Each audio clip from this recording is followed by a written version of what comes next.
الذي بنعمته تتم الصالحات، وأشهد أن لا إله إلا الله وحده لا شريك له، وأشهد أن محمدا عبده ورسوله لا نبي بعده. اللهم صل وسلم على محمد وعلى آله وأصحابه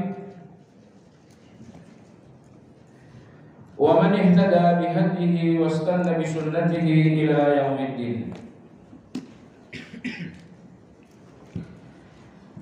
يا أيها الذين آمنوا اتقوا الله حق تقاته ولا تموتن إلا وأنتم مسلمون.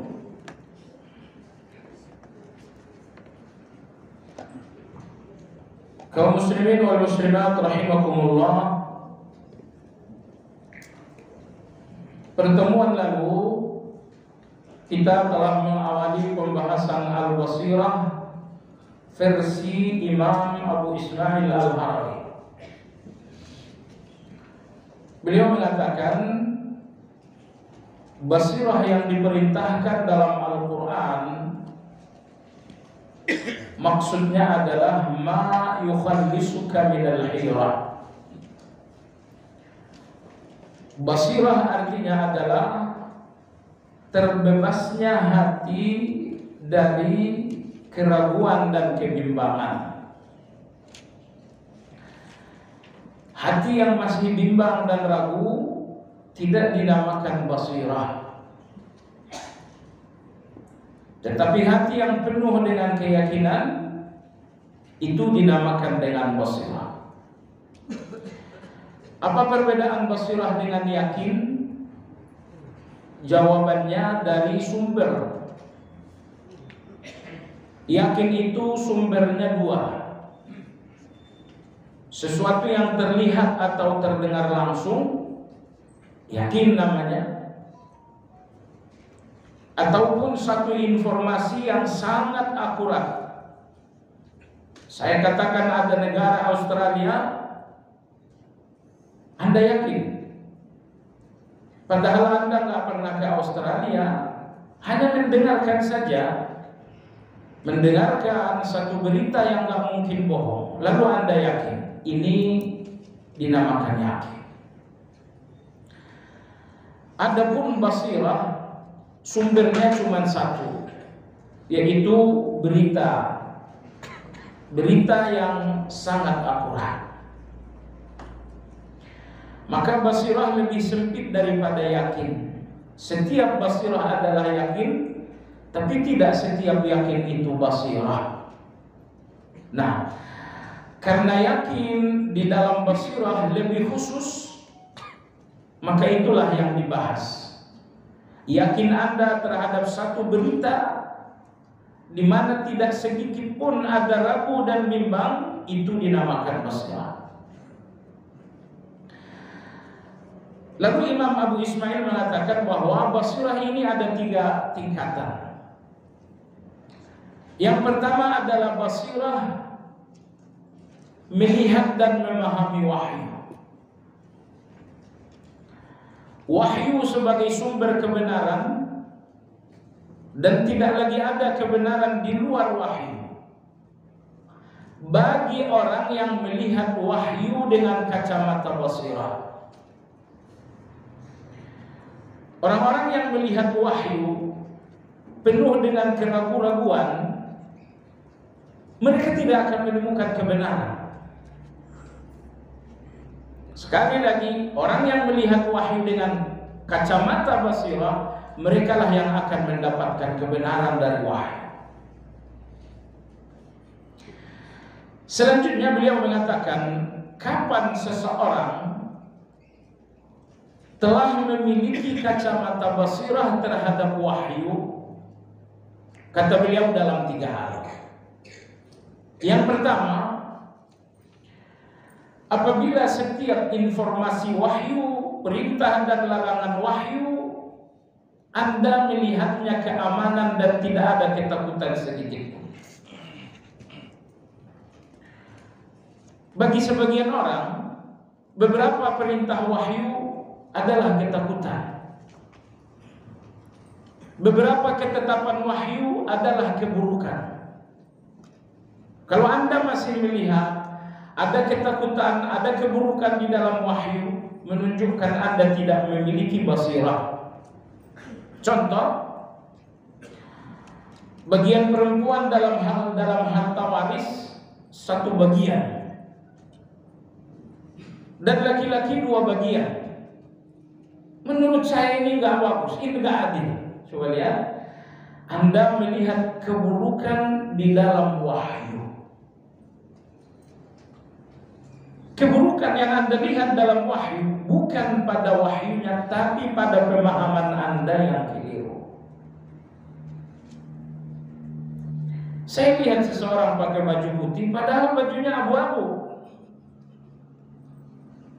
Di mana kekeliruan? Kekeliruan ada pada pandangan saya yang lemah, yang rusak. Ini nomor satu. Kalau di dalam berita wahyu, perintah dan larangan wahyu, Anda melihat keburukan dan ketakutan, Anda belum memiliki basirah melihat wahyu. Nah, saat Allah Azza wa Jalla menurunkan Adam dari surga ke bumi, Allah berpesan, "Faman tabi'a hudaya fala khaufun 'alaihim wa la hum yahzanun." Siapapun yang mengikuti hidayahku dalam wahyu, maka mereka akan lepas dari segala ketakutan dan dari segala kesedihan. Jadi di dalam wahyu ini tidak ada ketakutan, tidak ada kegelisahan. Misalnya seseorang mengatakan, kalau saya berbisnis tanpa riba, saya akan rugi. Atau setidaknya keuntungan saya sangat kecil. Anda melihat dalam ajaran wahyu ada ketakutan. Anda bukan orang yang memiliki basirah. Ini nomor satu. Basirah terhadap wahyu ketika Anda tidak melihat ada ketakutan, ada keburukan di dalam wahyu. Begitu Anda melihat ketakutan dan keburukan di dalam wahyu, kesalahan bukan pada wahyu tapi pada pemahaman Anda yang rusak. Orang-orang yang memiliki pemahaman rusak dari kalangan liberal dan yang sejenis dengan liberal, ketetapan-ketetapan wahyu ini bagi mereka buruk, rusak, tidak adil, tidak modern, dan lain-lain. Sekali lagi, kesalahan bukan pada wahyu, tetapi pada sudut pandang. Kenapa sudut pandang salah? Nanti akan ada penjelasan berikutnya. Nomor dua, seseorang dinamakan telah basirah melihat wahyu, memahami wahyu, ketika semua perintah dan larangan wahyu dijalankan di atas keyakinan. Ada orang yang menjalankan perintah wahyu taklid dan ikut-ikutan. Mereka tidak dinamakan basirah. Karena basirah berarti Anda jalankan perintah, Anda jalankan larangan betul-betul di atas keyakinan. Semoga Anda tidak lupa penjelasan ulama-ulama kita tentang yakin, bahwa yang dimaksud dengan yakin adalah tingkat tertinggi dari ilmu. Apa yang baru Anda ketahui itu dinamakan dengan ilmu. Nah, kalau ilmu ini telah sampai di tingkat yang paling tinggi, itu dinamakan dengan yakin. Demikian penjelasan ulama kita. Nah, jadi seseorang dinamakan basirah dalam melihat wahyu, dalam memahami wahyu, apabila perintah dan larangan wahyu dijalankan di atas keyakinan. Bilal radhiyallahu anhu ketika dia menjalankan tauhid, akhirnya berhadapan dengan ujian, ditangkap, disiksa seperti yang Anda tahu. Dan coba lihat bagaimana beliau menjalankan tauhid di atas keyakinan. Ujian, intimidasi, gak sedikit pun mengubah beliau. Dia tidak kalah. Dia tidak kalah dengan hukuman itu karena tidak ada yang paling kokoh dalam diri manusia lebih dari keyakinan. Tidak ada yang paling kokoh dalam diri manusia lebih dari keyakinan. Dan Allah ingin semua ketetapan wahyu ada dalam keyakinan. Sehingga apapun ujian, seperti apapun persoalan, Anda tidak bergeming dari wahyu. Ini nomor 2. Nomor 3, di dalam memahami wahyu Anda dinamakan basirah. Apabila Anda melihat orang yang melanggar wahyu dengan rasa marah,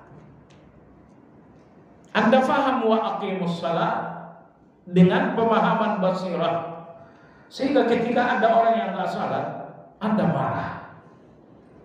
Imam Ibnu Qayyim mengatakan, marah terhadap orang yang melanggar wahyu adalah cermin dari basirah, menunjukkan bahwa dia sangat cinta dengan wahyu, sehingga orang yang melanggar wahyu membuatnya marah.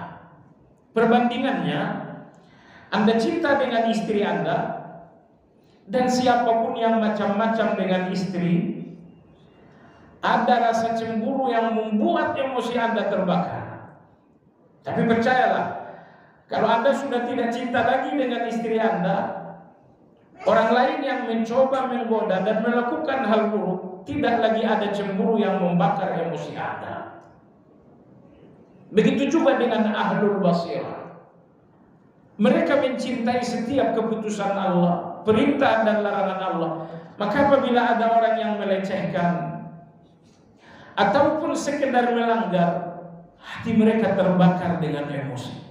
Mereka marah.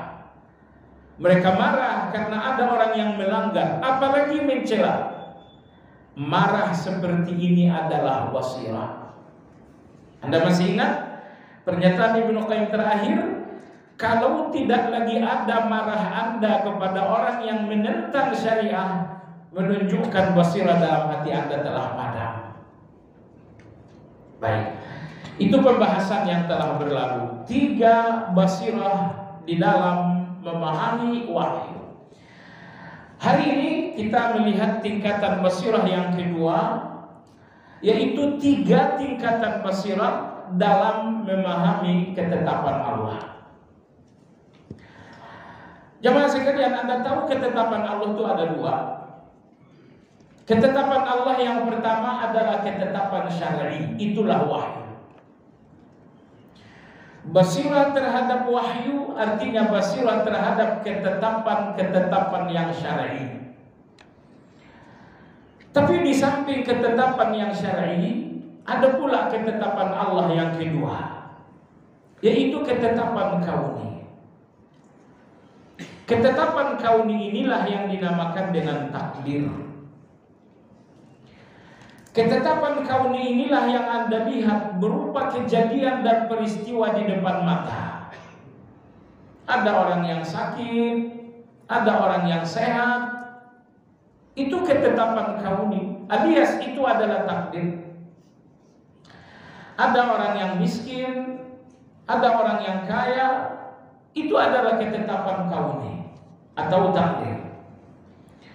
Ada orang yang sesat, ada orang yang berada dalam hidayah, itu ketetapan Allah yang bersifat kauni, dinamakan juga dengan takdir. Imam Abu Ismail Al-Harawi mengatakan ada 3 bentuk basirah memahami ketetapan kauni. Anda lihat pada halaman 210. Ad-darajatul tsaniyah, tingkatan basirah yang kedua, beliau tidak berikan judul, tetapi kemarin kita tambahkan tingkatan yang kedua ini adalah basirah melihat takdir atau ketetapan kauni. Yang pertama, an tashhada fi hidayatil haqqi wa idlalihi isabatal adl. Terjemahan bebasnya, saya lihat terjemahan buku terlalu kaku. Mungkin Anda juga nggak terlalu paham. Beliau mengatakan basirah yang pertama, engkau melihat orang yang disesatkan Allah dan diberi hidayah oleh Allah sebagai keadilan. Ini basirah yang pertama. Si fulan sesat, si fulan dalam kebenaran, Anda melihat pemandangan ini adalah pemandangan keadilan Allah.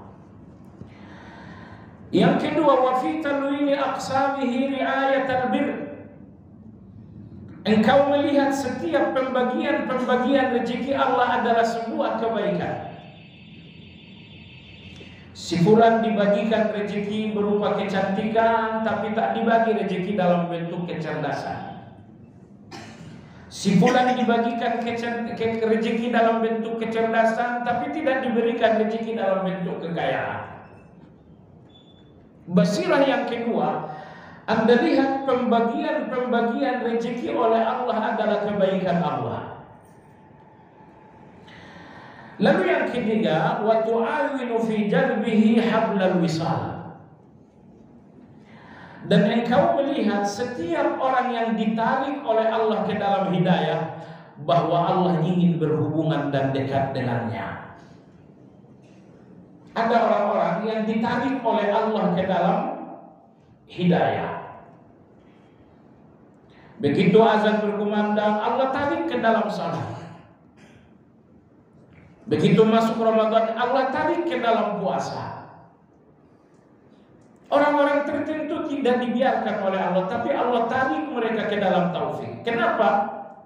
Karena Allah ingin selalu berhubungan dengan mereka. Ini nomor 3.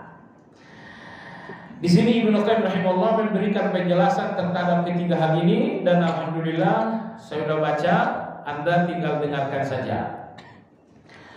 Yang pertama, jemaah sekalian, pemandangan pertama di depan Anda, pemandangan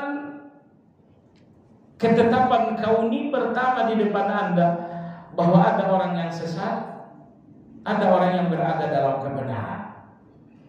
Ini adalah orang-orang kafir, dan ini adalah orang-orang yang beriman. Ini adalah orang-orang yang bertakwa, dan ini adalah orang-orang munafik. Ini adalah orang-orang ahli sunnah, dan ini adalah ahli-ahli bid'ah.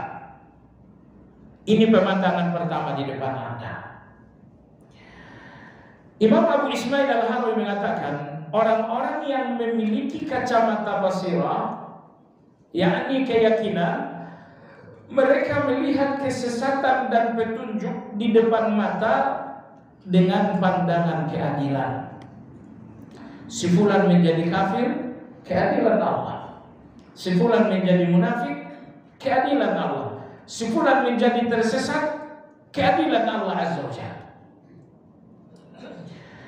Artinya orang-orang yang memiliki pandangan basirah tidak melihat kejanggalan, tidak melihat kesalahan pada orang-orang yang disesatkan oleh Allah. Contoh, Abu Thalib, paman Rasulullah SAW, disesatkan oleh Allah.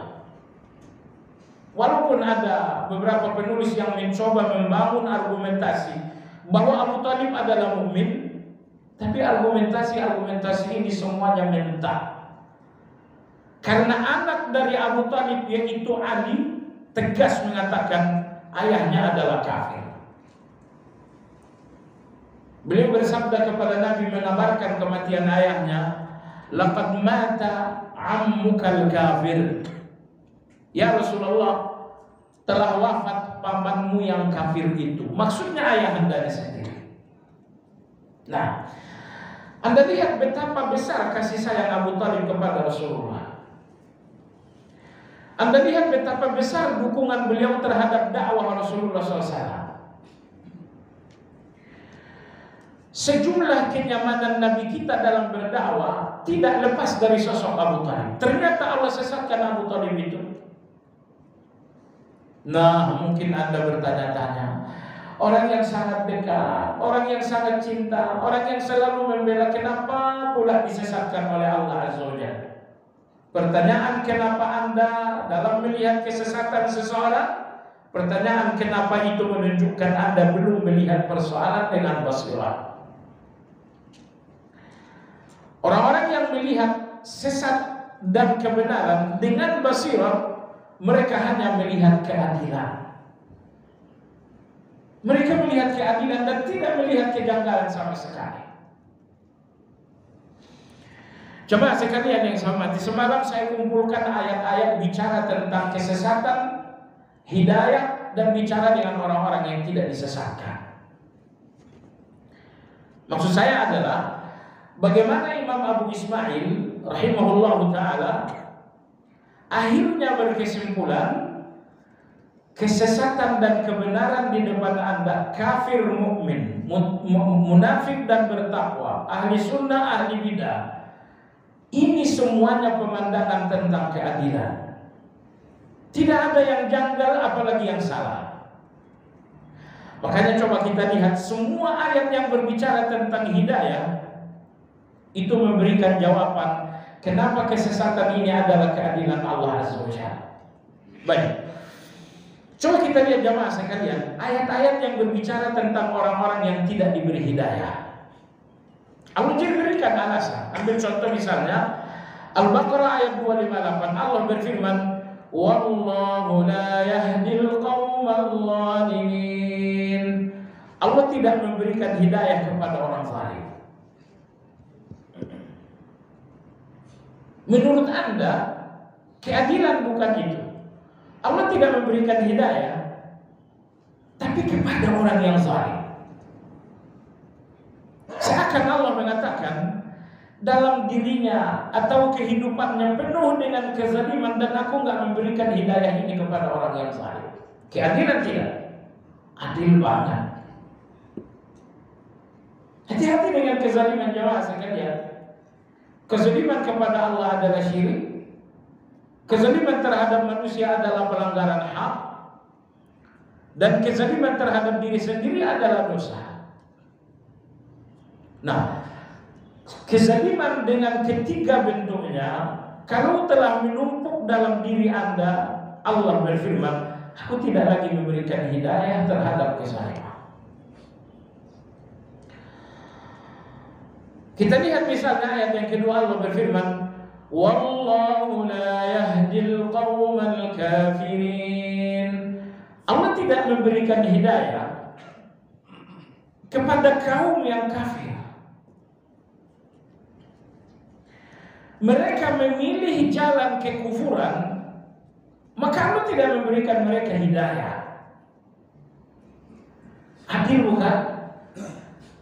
Mereka yang memilih kekufuran, tentu Allah tidak memberikan mereka hidayah. Allah berfirman dalam Al-Quran, kata Allah Subhanahu wa ta'ala, la ikraha fid din. Tidak ada paksaan untuk memasuki agama ini. Ambillah agama ini karena sebuah pilihan. Maka orang yang menolak memilih agama ini berarti mereka memilih kekufuran. Wajar kalau Allah tidak memberikan mereka hidayah. Baik.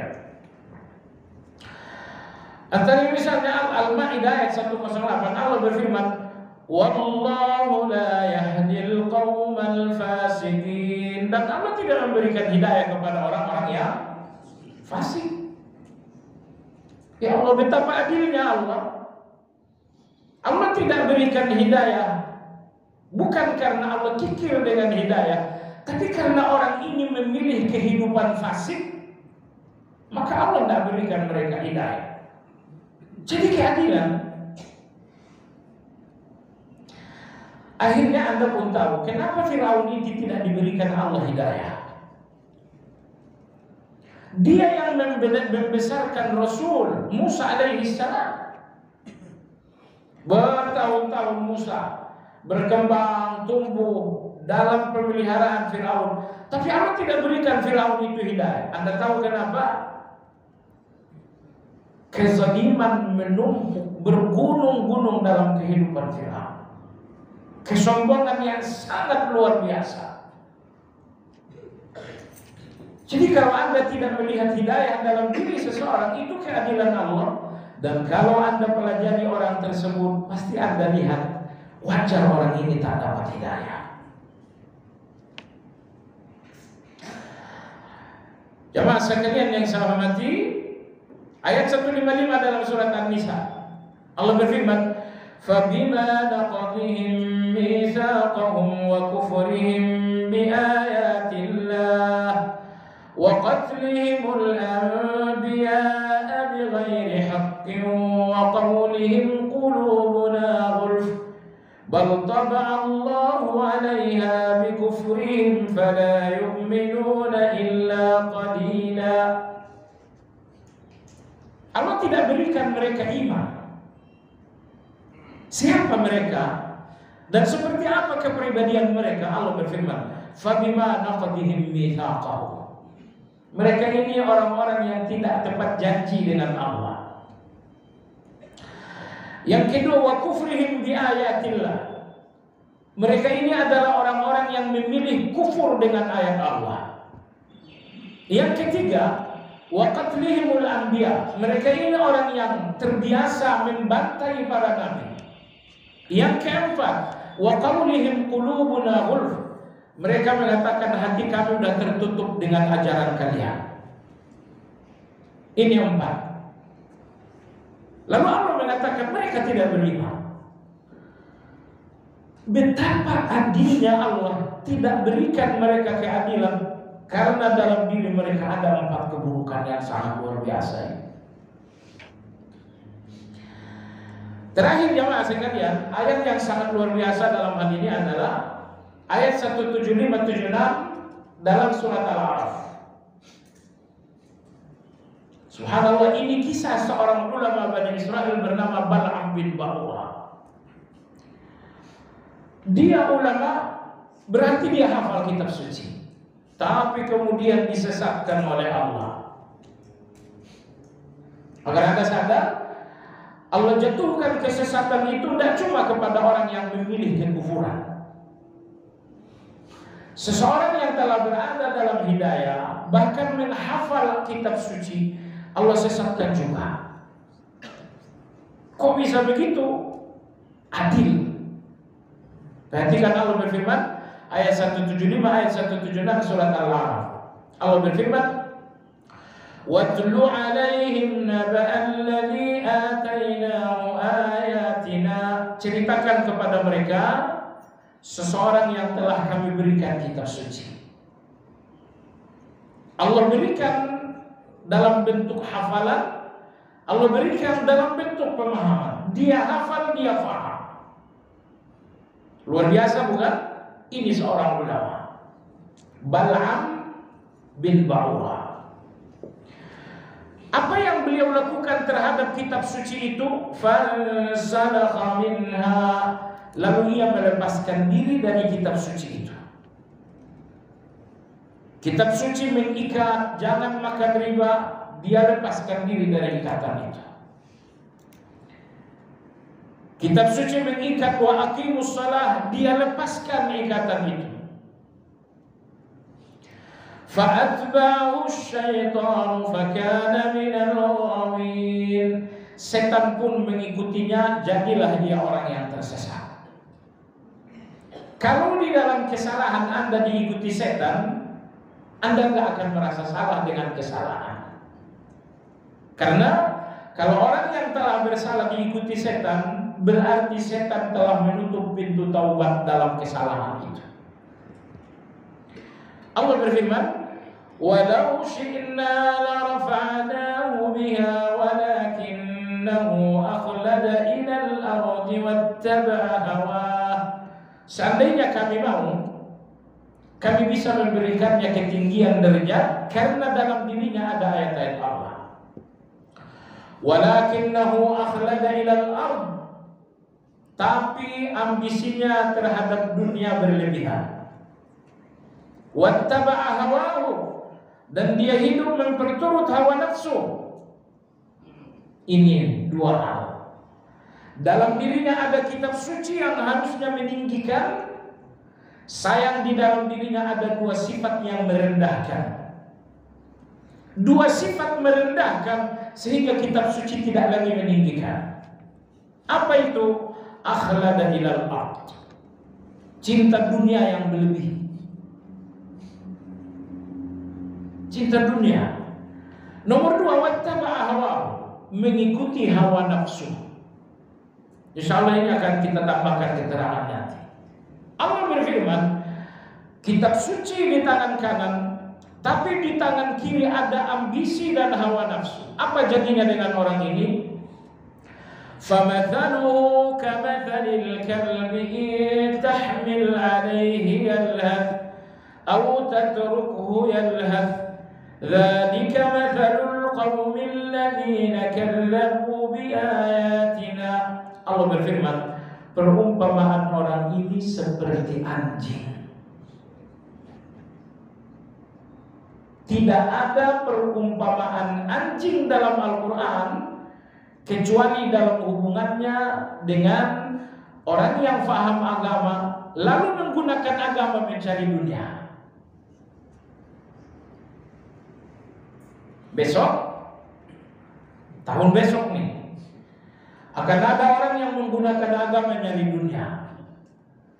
Ketika dia nggak bisa cari dunia menggunakan agama seorang diri, mereka membangun organisasi agama. Tapi bukan untuk meluruskan agama, jangan salah. Mereka membangun organisasi agama ini untuk mencari dunia. Sekali lagi jemaah sekalian, perbandingan anjing tidak pernah disebutkan Al-Quran untuk orang kafir, walaupun mereka orang kafir.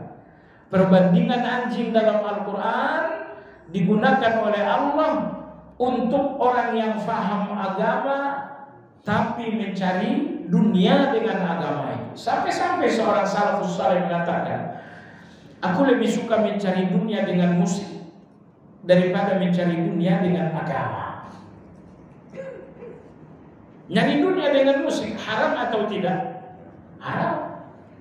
Tapi lebih haram lagi orang yang mencari dunia dengan agama.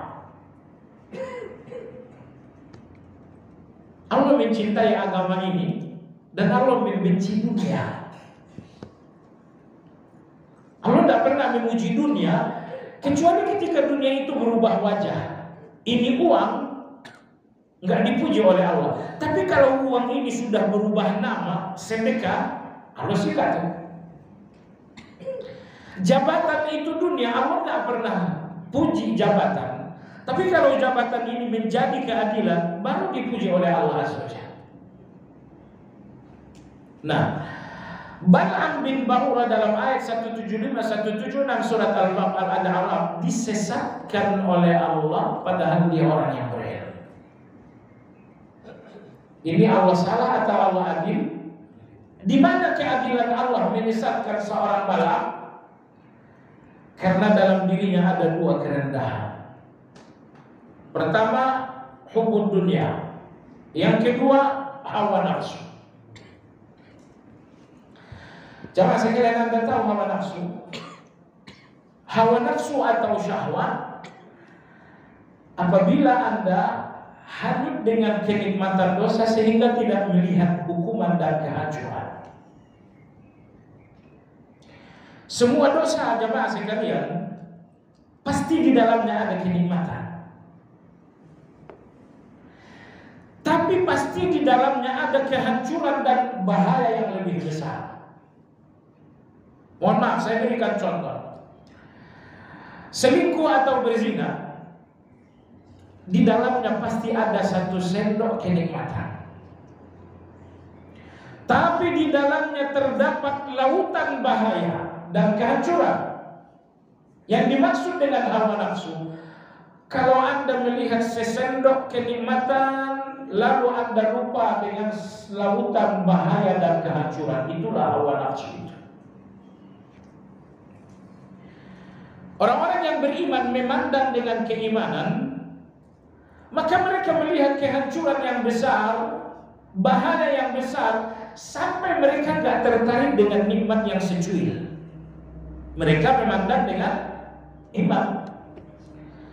Tapi orang yang memandang dengan hawa nafsu, mereka tergila-gila dengan satu sendok kenikmatan sampai mereka lupa dengan lautan tak bertepi kehancuran dan bahaya. Itulah hawa nafsu.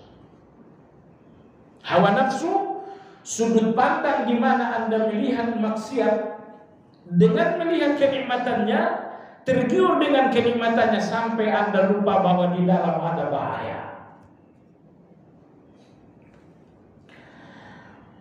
Ini satu sendok madu. Satu sendok madu. Dan saya teteskan misalnya racun, anggaplah 10 tetes. Berarti ada racun, ada madu. Hawa nafsu itu apabila Anda melihat madunya, tergila-gila dengan madunya sampai Anda lupa bahwa di dalam ada kematian. Itulah hawa nafsu. Keimanan, apabila Anda melihat racunnya sehingga Anda nggak nafsu lagi dengan madunya, itulah iman. Nabi SAW bersabda, "Huffatin nar bisyahwat." Neraka itu dipagari oleh Allah dengan kenikmatan-kenikmatan. Itulah pagarnya. Ini neraka nih, pagarnya apa? Kenikmatan. Hawa nafsu, mereka melihat pagar dan tidak melihat di balik pagar. Di balik pagar apa?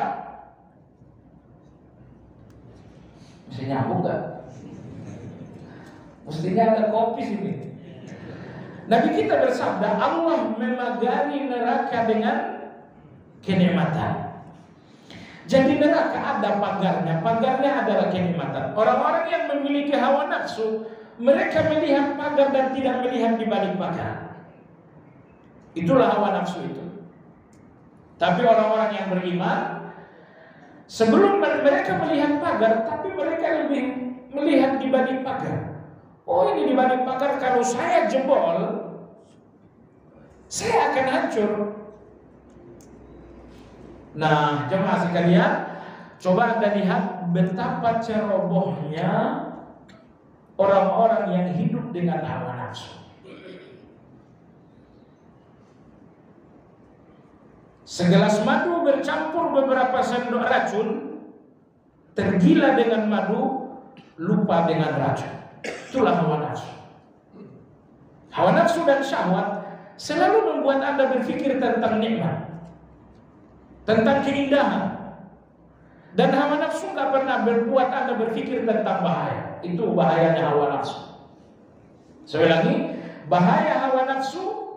Hawa nafsu hanya membuat Anda berpikir tentang nikmat, indah, lezat. Dan hawa nafsu gak pernah membuat Anda berpikir tentang bahaya, kehancuran. Riba dalam pandangan hawa nafsu, kenikmatan. Ganti mobil baru, renovasi rumah lebih mewah, jalan-jalan ke Eropa. Tapi riba dalam pandangan keimanan, kehancuran. Riba adalah laknat, riba adalah hancurnya harta dan selanjutnya. Nah, ada dua orang yang melakukan kesalahan. Orang yang melakukan kesalahan semata-mata karena ketergelinciran, itulah orang-orang yang beriman. Nomor dua, orang yang melakukan kesalahan karena hawa nafsu. Allah berfirman dalam surat Al-Jathiyah, "Afara'aita man ittakhadha ilahahu hawah." Apakah kalian berpikir tentang orang yang menuhankan hawa nafsu? Ada orang yang menuhankan hawa nafsu. Allah berfirman salat, hawa nafsu mengatakan jangan. Dia memilih menuhankan hawa nafsu daripada Allah. Penuh dengan kesadaran. Tapi ini harus dibayar. Setiap orang yang berkeputusan menuhankan hawa nafsu harus membayar. Apa bayarannya? Wa adallahu Allahu ala ilm. Kesalahanmu karena menuhankan hawa nafsu akan berbuntut kesesatan. Jadi ada orang yang salah, buntutnya salah. Ada orang yang melakukan kesalahan, buntutnya sesat. Apa perbedaan salah dengan sesat? Sesat jamaah sekalian, kesalahan yang disertai dengan pembenaran dan alasan. Semua kesalahan yang disertai dengan pembenaran, ini bukan kesalahan, ini namanya kesesatan. Semisal orang-orang yang melakukan kesesatan itu, kesesatan Ahmadiyah, kesesatan yang lain-lain, orang Syiah, Rafidhah, Anda tanyakan mereka pasti punya segudang alasan untuk kesalahan itu. Maka sesat adalah kesalahan yang disertai dengan pembenaran. Kalau begitu antara salah dengan sesat, mana yang lebih berbahaya? Sesat. Kamu makan riba? Iya. Kok makan riba? Ini memang salah saya. Ini namanya apa nih? Ini kesalahan. Tapi Anda tanyakan orang yang kedua, kamu makan riba? Iya. Kenapa? Mau diapain lagi, saya udah darurat. Dalam mahkamah darurat itu dimaafkan. Ini namanya apa ini? Sesat. Allah berfirman dalam ayat tadi, kalau kesalahan itu disebabkan hawa nafsu, hasilnya adalah kesesatan. Orang-orang yang beriman jatuh kepada kesalahan bukan karena hawa nafsu, semata-mata karena tergelincir. Tapi orang-orang non beriman, mereka jatuh kepada kesalahan disebabkan hawa nafsu. Kalau kesalahan disebabkan hawa nafsu, maka kesalahan ini akan menjadi kesesatan. Jangan lupa apa tadi hawa nafsu? Melihat kenikmatan dan lupa dengan risiko. Sambungan ayat ini lebih berbahaya lagi.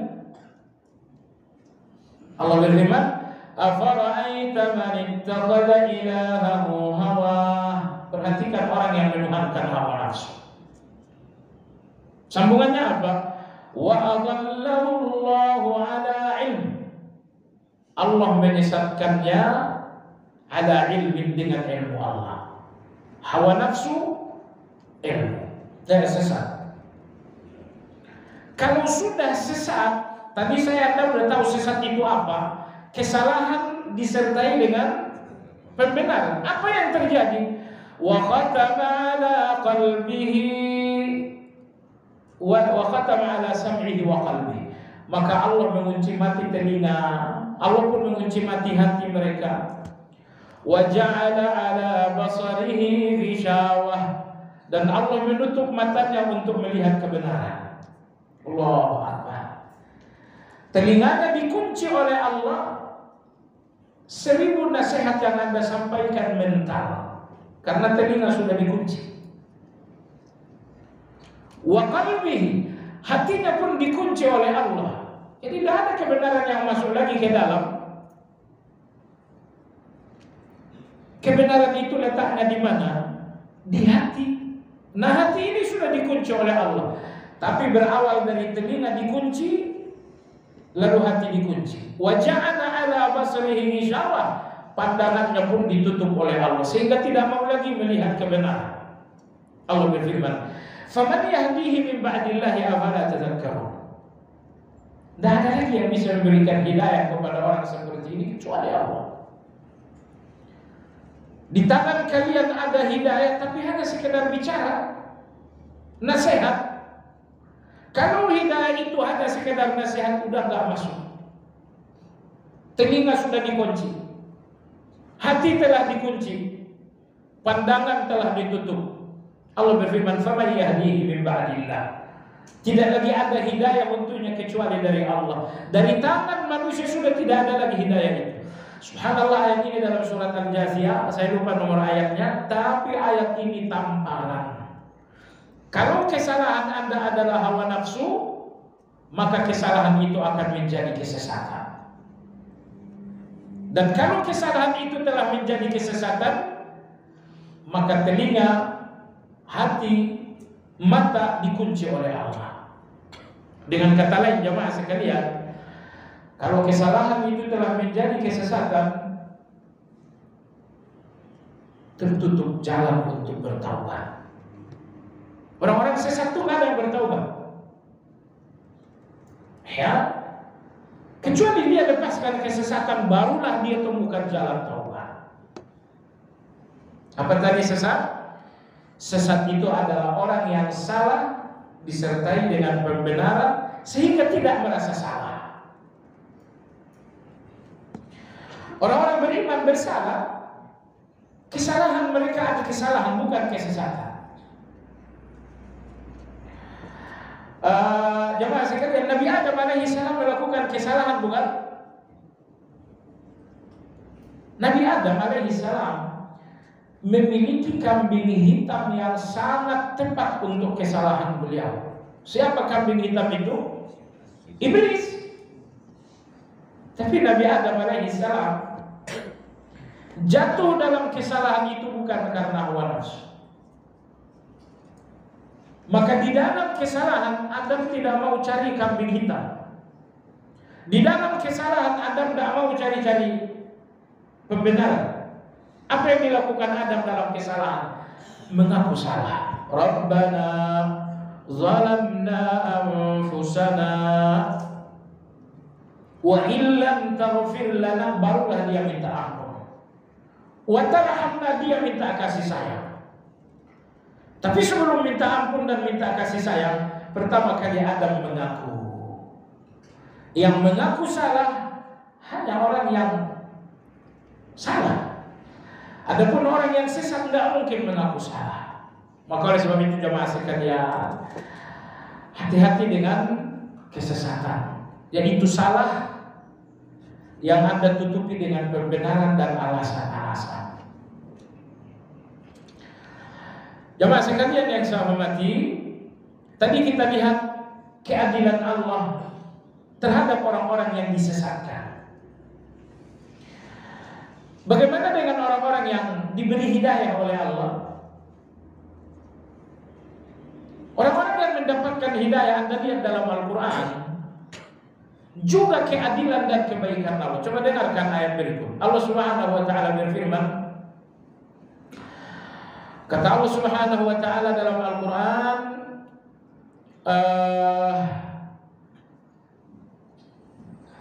walladzina ihtadaw zadahum hudan wa atahum taqwahum.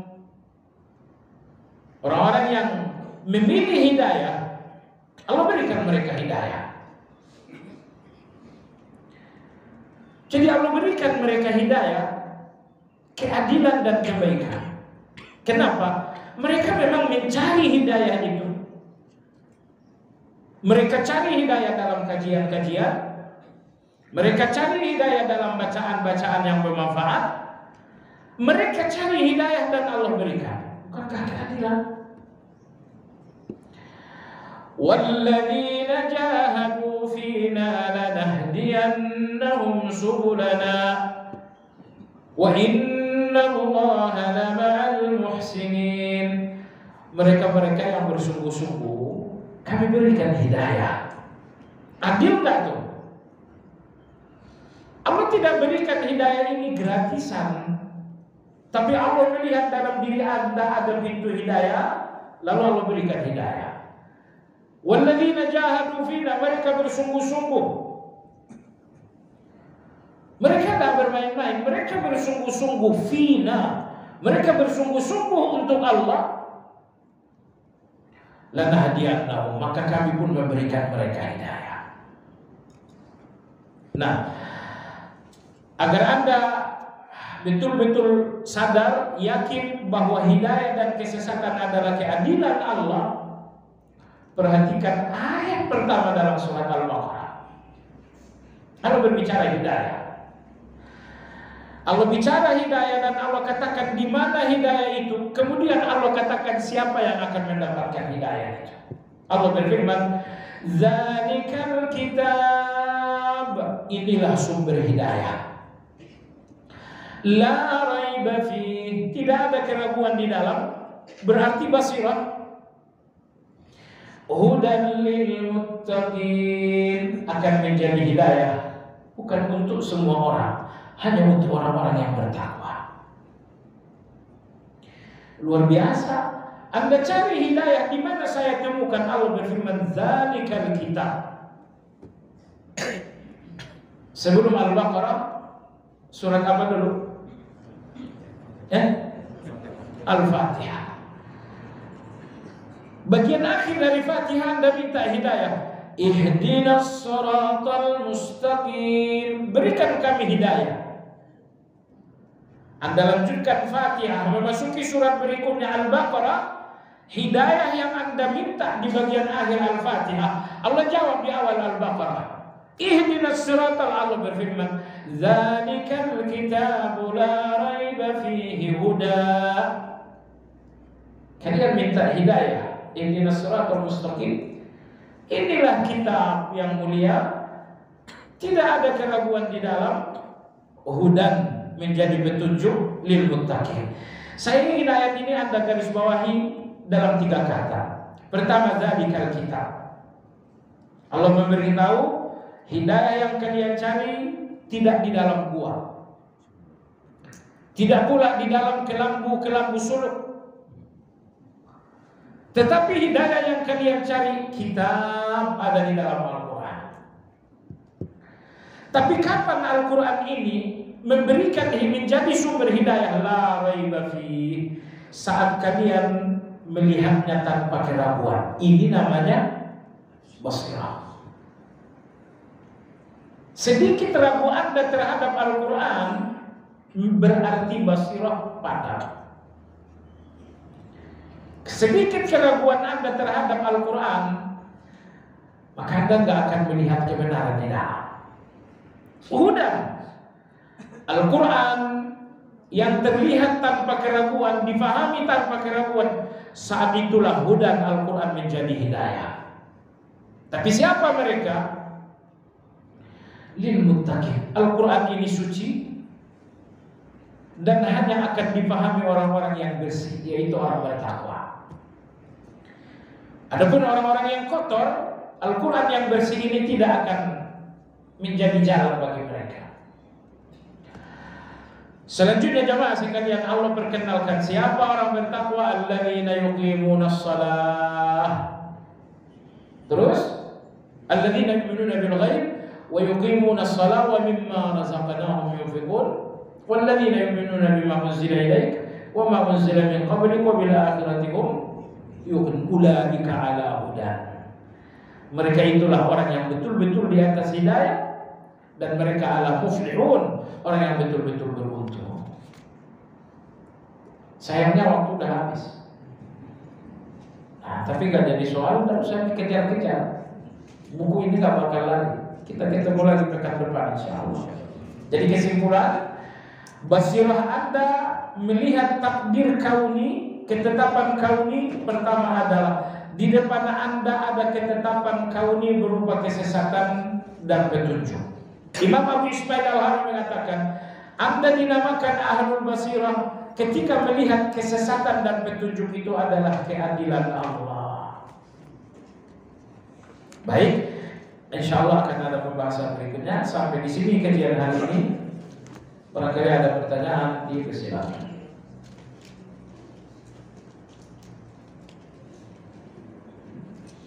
Kalau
Hadis-hadis tentang tata cara ibadah dan interaksi sesama manusia sudah diriwayatkan secara detail oleh para sahabat, baik itu yang langsung dicontohkan oleh Rasul ataupun yang dilakukan para sahabat dan dibenarkan oleh Rasul. Namun hadis-hadis tata cara mendidik anak secara terperinci jarang ada pernyataan kecuali hanya beberapa saja dan sifatnya umum, seakan para sahabat tidak pernah berinteraksi dengan para anaknya. Kenapa para sahabat kurang tertarik meriwayatkan itu, padahal untuk saat ini hal itu sangat diperlukan. Dalam Al-Quran tentang pendidikan anak sangat bagus, sangat banyak. Kalau pertanyaannya kenapa enggak rinci? Karena pendidikan ini adalah soal segi. Al-Quran hanya memberikan Anda target. Target Al-Quran, ku anfusakum wa ahlikum nar. Yang penting anakmu selamat dari neraka, itu target. Tentang bagaimana Anda sampai kepada target, Al-Quran tidak memberikan rincian supaya Anda bebas. Karena pendidikan model saya beda dengan pendidikan Anda di dalam rumah. Jadi tidak adanya keterangan rinci tentang cara mendidik anak agar cara mendidik anak itu menjadi kebebasan. Tapi Al-Quran telah memberikan Anda satu target. Target pendidikan anak bukan jadi presiden, tapi selamat dari neraka. Ku anfusakum wa ahlikum nar, itu target. Adapun tentang Rasulullah mendidik anak diriwayatkan para sahabat, diriwayatkan oleh Nabi alaihi salatu wassalam. Bagaimana Nabi SAW memeluk Ibnu Abbas, anak kecil usia 12 tahun, ya ghulam, inni u'allimuka kalimat, ihfadillah ihfadillah tajidhu tujahak, idza sa'alta fas'alillah wa idza ista'anta fasta'in billah wa'lam anna al-ummata law ijtama'at ala an yanfa'uka bi syai'in ma yanfa'uka bi syai'in illa ma katabahu Allah lak wa'lam anna al-ummata law ijtama'at ala an yadurruka bi syai'in ma yadurruka bi syai' rufi'atil aqlam wa jaffatis suhuf. Nabi kita punya 6 anak angkat dari Ummu Salamah. Maksudnya anak sambung kali ya.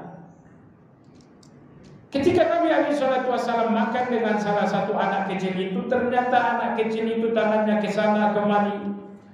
Nabi kita bersabda, ya ghulam, sammillah wa kul biyaminik wa kul mimma yalik.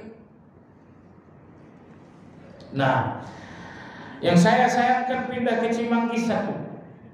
Apa itu? Waktu saya pindah ke Cimanggis, saya kehilangan satu buku, judulnya adalah hadis Nabi tentang pendidikan anak. Bagus banget. Nah, jadi alhamdulillah hadis-hadis Nabi SAW dalam riwayat para sahabat tentang pendidikan anak itu ada. Bahkan ada buku khususnya. Nah, ada juga buku khusus yang berjudul Tarbiyatul Abana Ma'an Nabi, mendidik anak bersama Nabi. Dan alhamdulillah sangat banyak. Salat Jumat yang satu ke Jumat berikutnya, puasa Ramadan, ibadah salat wajib dan amalan lainnya banyak disampaikan oleh ulama sebagai penggugur dosa. Itu hadis.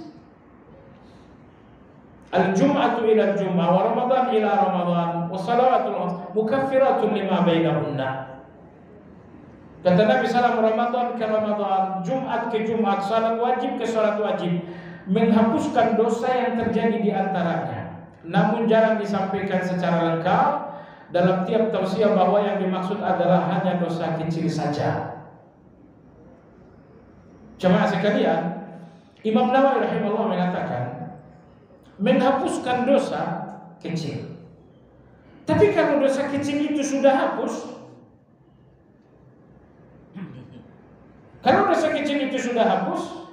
insya Allah dosa besar pun dihapus oleh Allah Azza wa Jalla. Saya berikan Anda gambaran. Sedekah itu wajib atau sunnah? Mana yang lebih besar, sedekah kepada manusia atau kepada binatang? Baik. Seorang wanita pelacur berzina berapa kali itu? Kalau pelacur ya berkali-kali. Dosanya diampuni oleh Allah Azza wa Jalla bukan dengan zakat yang wajib, tapi dengan sedekah yang sunnah kepada binatang anjing. Nah, jadi tidak keliru kalau dikatakan misalnya Ramadan kemarin menghapuskan dosa. Oh, yang dimaksud dosa kecil, tidak perlu disebut dosa kecilnya. Karena kalau dosa kecil itu sudah hilang, maka Allah akan menggunakan kebaikan itu untuk menghapuskan dosa besar. Sehingga orang yang awam dalam agama akan beranggapan bahwa hanya dengan melakukan ibadah itu semua dosa baik kecil maupun besar akan diampuni. Ya, alhamdulillah tidak. Pertanyaan, kenapa dalam tausiahnya hal itu jarang dirinci? Nah, kita udah rinci sekarang. Bahwa amal-amal saleh menghapuskan dosa kecil. Kalau Anda tanya kenapa, kan dosa besar Anda nggak banyak. Yang Anda nggak sadar itu dosa kecil. Nah, dosa besar Anda pasti sadar. Dosa besar saya pernah bentak orang tua saya. Tapi saya mau nanya, dosa kecil Anda apa? Anda pasti diam. Coba sebutin dosa kecil Anda. Kebanyakan. Bentaran Anda main ke mall, dosa kecilnya udah berapa? Jadi dosa kecil ini ramai sekali, banyak sekali. Dan dosa kecil yang banyak, dosa kecil enggak, tapi jumlahnya 1 miliar. Oh, itu membahayakan bukan? Makanya Nabi bersabda, sholat wajib, puasa Ramadan, kemudian Jumat menghapuskan dosa-dosa kecil. Kok dosa kecil? Karena dosa kecil ini diabaikan oleh orang. Dosa kecil ini orang bahkan nggak tahu. Kenapa bukan dosa besar? Kalau dosa besar Anda udah tahu dan Anda menghapusnya dengan taubat. Tapi dosa kecil yang Anda nggak sadari dihapus oleh Allah dengan amal soleh karena biasanya Anda nggak bertaubat. Anda pergi ke mall, berapa dosa kecil Anda tuh? Pulang dari mall, apakah Anda bertaubat? Ya tidak. Maka alhamdulillah bagus sekali keterangan Rasulullah SAW itu bahwa amal-amal saleh menghapuskan dosa kecil, dan kalau dosa kecilnya udah hapus akan menghapuskan dosa besar. Kenapa dosa kecil didahulukan? Karena rata-rata orang melalaikan dosa kecil. Lalai dengan dosa kecil. Buktinya Anda dan saya, kita nggak sadar lagi dosa kecil kita berapa karena banyak banget. Tapi kalau saya tanya berapa dosa besar Anda masih bisa absen. Pertama, kedua, ketiga. Bahkan Imam Zahabi menuliskan dosa besar itu kurang lebih 70. Tapi kalau dosa kecil Anda apa 70? Banyak sekali. Nah, karena dosa kecil inilah yang terabaikan. Pada kajian minggu lalu telah diuraikan bahwa basirah hidup dan basirah bisa hidup dan bisa mati. Mohon penjelasan. Apakah basirah itu merupakan pemberian Allah atau hasil dari usaha kita sendiri? Dua-duanya. Anda berusaha lalu Allah berikan. Bagaimana caranya agar kita memperoleh basirah? Basirah itu tadi kita katakan bahwa Anda basirah terhadap wahyu, yakin enggak sedikit pun ragu. Dan tadi kita ulangi lagi. Bagaimana caranya agar kita memperoleh basirah? Kembali kepada pertanyaan pertama. Anda berusaha dan Allah kasih. Semua yang Allah kasih, tugas Anda adalah berdoa. Ya, maka ikhtiarnya Anda belajar, di samping itu Anda berdoa kepada Allah Azza wa Jalla. Dan yang tidak kalah pentingnya adalah jauhi dosa. Karena dosa itu melemahkan basirah seseorang. Riba awalnya Anda merasa dosa, tapi kalau terus-menerus dengan riba, rasa berdosa hilang. Lihat basirah itu padam. Ghibah bagi Anda yang nggak biasa itu dosa besar itu. Tapi kalau Anda sudah biasa dengan ghibah, namanya juga biasa ya biasa. Anda nggak rasakan lagi dosa, bukan? Kebiasaan mematikan rasa berdosa. Coba lihat bagaimana basirah Anda padam. Maka dosa yang dilakukan terus-menerus ini memadamkan basirah. Apakah basirah itu berkaitan erat dengan tingkat keimanan dan ketakwaan? Pasti. Dengan meningkatkan iman, meningkatkan ketakwaan, basirah Anda akan naik. Maka tadi kita katakan jauhi dosa, karena dosa adalah virus mematikan basirah. Menjauhi dosa, bukankah itu ketakwaan? Apakah seseorang yang punya basirah akan memiliki ketenangan batin dalam hidupnya 100%? Orang-orang yang menjalankan agama dengan basirah, dalam hatinya tidak ada tempat bagi kegelisahan. Allah berfirman, "Alladzina amanu wa lam yalbisu imanahum bidzulmin ulaika lahumul aman." Apabila keimanan dijalankan bersih dari syirik, ulaika lahumul aman. Mereka akan berada dalam keamanan. Aman dari gelisah, aman dari takut. Allah berfirman, "Faman tabi'a hudaya fala khaufun 'alaihim wa la hum yahzanun." Siapa yang berjalan di atas hidayah Allah, maka dia tidak akan bertemu dengan gelisah, dia pun tidak akan bertemu dengan sedih, tapi yang berlebihan. Kalau gelisah, enggak gelisah sama sekali, itu orang yang enggak sadar ini. Tapi gelisah yang berlebihan itu enggak ada dalam kehidupan orang yang bertakwa. Pertanyaan terakhir, saya ingin menanyakan tentang tinggi besarnya malaikat Jibril dan Israfil. Berapa luasnya surga dan neraka? Nggak jadi soal. Jibril alaihissalam, Nabi melihatnya 2 kali.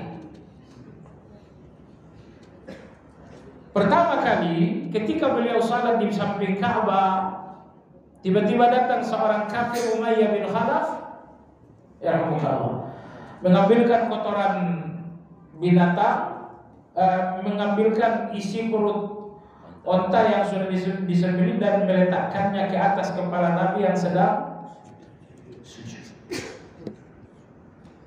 Ya Allah, sudah.